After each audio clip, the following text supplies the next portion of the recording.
Episode की शुरुआत में मारी अपने आसपास देखती है और वो बोलती है कि यहाँ पर कोई भी नहीं है, और जिसको सुनने के बाद लूफी सोनिया की पीठ को छोड़ देता है और वो वहाँ से जंप करके स्टेडियम के ऊपर चला जाता है। और वो बोआ से बोलता है कि तो क्या अब तुम्हारी बारी है फाइट करने की, और बोआ रिप्लाई करती है कि अब बहुत हुआ और हमें फाइट करना बंद कर देना चाहिए। और लूफी बोलता है कि ये तो बहुत ही अच्छी बात है, तो फिर चलो इन लोगों को ठीक करो जिनको तुमने पहले पत्थर का बना दिया था। और बोआ बोलती है कि तुमने ये क्या कहा, और लूफी बोलता है कि ये लोग ठीक हो सकते हैं, है ना, इन्होंने कुछ गलत नहीं किया है, इसमें इनकी कोई गलती नहीं है, प्लीज़ तुम इन्हें ठीक कर दो। और बोआ बोलती है कि अगर मैं चाहूँ तो मैं इन्हें ठीक कर सकती हूँ, लेकिन तुमने कहा था ना कि तुम्हें कहीं पे जाना है। और लूफी बताता है कि मुझे मेरे दोस्तों के पास जाना है। और बोआ बोलती है तो फिर ठीक है, तुम्हारे पास दो ऑप्शंस हैं, या तो तुम शिप के साथ अपने दोस्तों के पास चले जाओ या फिर तुम इन लोगों की जान बचा लो। और वो अपने मन में सोचती है कि अब ये आदमी मुझे अपनी असलियत दिखाएगा। और लूफी बिना टाइम वेस्ट किए बोलता है तुम्हारा शुक्रिया, इसका मतलब ये लोग अब ठीक हो जाएंगे। और वो काफ़ी खुश होता है और वो अपना सर झुका लेता है, जिसको देख करके सोनिया, बोआ और जितने भी लोग होते हैं सब लोग हैरान हो गए होते हैं। और ग्रैनी नियॉन हैरान होते हुए बोलती है मुझे यकीन नहीं हो रहा है कि इसके पास इतनी पावरफुल हाकी होने के बाद भी ये अपना सर किसी और के सामने झुका लिया, वो भी किसी और की जान बचाने के लिए। और बोआ काफ़ी अजीब सा एक्सप्रेशन लेते हुए मार्गरेट और उसके दोस्तों के पास जाती है। और लूफी ऐसा देख के काफ़ी खुश होता है क्योंकि उसके दोस्त अब ठीक होने वाले थे।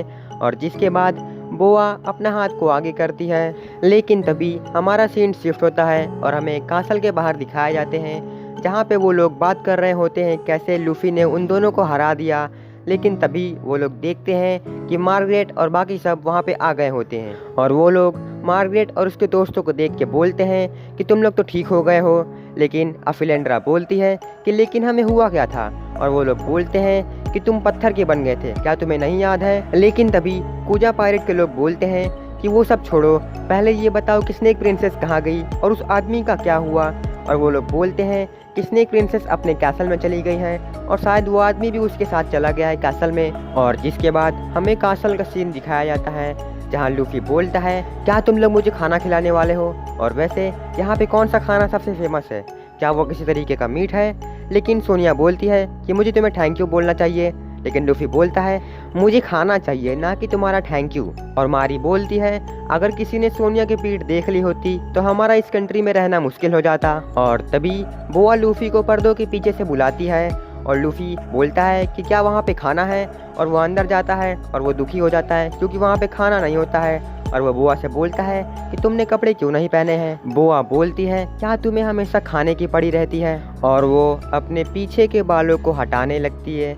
लेकिन उसके साथ साथ उसकी वो यादें भी ताज़ा होने लगती है जिन्हें वो कभी भी याद नहीं करना चाहती। और जिसके बाद वो लूफी की तरफ अपनी पीठ करते हुए बोलती है कि लूफी इसे ध्यान से देखो और बताओ क्या तुम्हें इस निशान का मतलब पता है। और जिसके बाद लूफी बोआ की पीठ को देखने लगता है और वो थोड़ा सा सोचता है और वो बोलता है कि मैंने जिस निशान को देखा है वो इससे थोड़ा सा अलग है। और वो बताता है कि उसका एक दोस्त है, उसका नाम हाची है और वो एक फिशमैन है, उसके सर के ऊपर भी ऐसा ही एक निशान है। लेकिन तभी ग्रैनी नियॉन वहाँ पे आती है और सब लोग देखते हैं और बोलते हैं कि ये यहाँ पे कैसे आ गई। और ग्रैनी बोलती है स्नेक प्रिंसेस, तुमने अभी अभी देखा कि इस आदमी में सहने की कितनी बड़ी क्षमता है और इसीलिए डरने की कोई भी ज़रूरत नहीं है, तुम इसे वो सब कुछ बताओ जो तुम किसी से बताना चाहती हो। और वो लूफी से बोलती है कि तुम मंकी डी लूफी हो, है ना।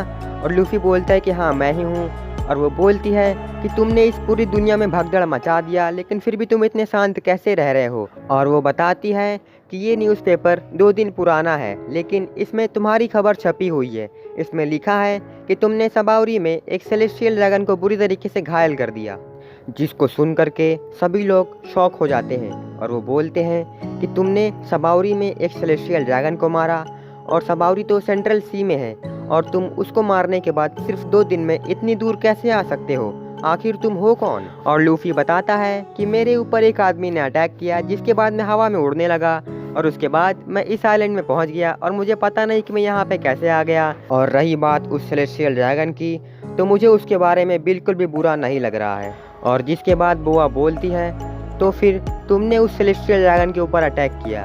तो क्या इसका मतलब इस दुनिया में अभी भी ऐसे लोग हैं जो कि अपनी जान को जोखिम में डाल करके उन सेलेस्टियल ड्रैगन से लड़ते हैं? और अगर ऐसा है तो फिर ठीक है, मैं तुम्हें वो सब कुछ बताऊंगी जो कि मुझे पता है। उसके साथ साथ मैं तुम्हें उस सिंबल का मतलब भी बताऊंगी जो तुम्हारे दोस्त के माथे के ऊपर है। तो मेरे पीठ के ऊपर जो निशान है उसे कहते हैं एक सेलेस्टियल ड्रैगन का पंजा। ये निशान ये दर्शाता है कि तुम अब एक इंसान नहीं रहे हो। और वो बताती है कि वो तीनों बहनें एक समय पे सेलेस्टियल ड्रैगन्स के गुलाम हुआ करते थे। और लूफी उसको सुन के काफ़ी शौक में होता है और वो बोलता है, क्या कहा, तुम लोग किसी के गुलाम थे? और बोआ बोलती है, ये सब तब शुरू हुआ जब मैं 12 साल की थी। उस समय हम तीनों बहनें अपनी शिप में सफ़र कर रहे थे। हम लोग खेल रहे थे, लेकिन मुझे नहीं पता था कि वो दिन हमारी ज़िंदगी का सबसे बुरा दिन बन जाए। और जिसके बाद उस शिप में जो लेडी होती है वो इन तीनों के लिए वाटरमेलन लाती है, लेकिन वो देखती है कि वहाँ पे उन तीनों में से कोई भी नहीं होता है और जो शिप में बचा होता है वो होता है उनका बचपन। और बोआ बताती है कि हम तीनों को कूजा पायरेट शिप से किडनैप कर लिया गया और उसके बाद हम तीनों को सेलेस्टियल ड्रैगन्स को बेच दिया गया। जिसके बाद हमारी ज़िंदगी ने एक ऐसा मोड़ ले लिया जिसके बारे में हमने अपने पूरी ज़िंदगी में नहीं सोचा था। उसके बारे में मैं आज भी याद करती हूँ तो मेरे रोंगटे खड़े हो जाते हैं। वहाँ बिताया एक एक समय मेरे लिए नर्क के समान था और मैं मरना चाहती थी। लेकिन तभी सोनिया जोर जोर से रोने लगती है और लूफी बोलता है, बस करो, रुक जाओ, अपने घाव को और मत खुरे दो, बस बहुत हुआ। और बोआ बोलती है कि वो समय हमारे लिए बहुत बुरा था, हमारे पास कोई भी उम्मीद नहीं बची थी। लेकिन फिर तभी कुछ ऐसा हुआ जिसने वर्ल्ड गवर्नमेंट को पूरी तरीके से हिला के रख दिया। एक ऐसा आदमी जिसने अकेले ही पूरे रेड लाइन को क्लाइम किया और वो सेलेस्टियल ड्रैगन के घर यानी कि holy land of Mary Joyce तक पहुंच गया। उसे इंसान बिल्कुल नहीं पसंद थे, लेकिन वो हम स्लेव्स के लिए मसीहा था। उसका नाम था फिशरमैन टाइगर और वो एक फिशमैन था जो कि फिशमैन पायरेट ग्रुप का लीडर था। उसने अपनी पूरी शक्ति का यूज़ किया और उन सेलेस्टियल ड्रैगन से लड़ा, जिसकी वजह से उसने उस दिन हजारों स्लेव्स को छुड़ाया। हम लोग मरने के लिए तैयार थे, तो इसीलिए हमने भी उसके साथ जाने का फैसला किया। उसने हमारी जान बचाई और हम लोग उसके बहुत बड़े कर्जदार हैं। उसने कई फिशमैन्स को छुड़ाया, लेकिन जो लोग एक बार स्लेव्स बन चुके हैं उनके पीछे का जो निशान जो कि उन सेलेस्टियल ड्रैगन्स ने दिया है वो मिटाया नहीं जा सकता। इसीलिए टाइगर ने वर्ल्ड गवर्नमेंट को अपना दुश्मन बनाया और उसने एक पायरेट ग्रुप फॉर्म किया जिसका नाम था सन पायरेट्स। और उसने उन सभी फिशमैन्स जिसके ऊपर वो निशान था उनको एक नया निशान दिया जो कि सन का था। और ये बताया नहीं जा सकता था कि जिसके ऊपर वो सन का निशान है वो कभी स्लेव्स था या नहीं। तुम्हारे दोस्त के ऊपर वो जो निशान है वो इसलिए है क्योंकि तुम्हारा दोस्त एक टाइम पे सन पायरेट्स का मेंबर हुआ करता था। और तभी ग्रैनी बताती है, हाँ लेकिन फिशर टाइगर अब हमारे बीच नहीं रहा और जो सन पायरेट्स है वो कई अलग ग्रुप्स में डिवाइड हो गया।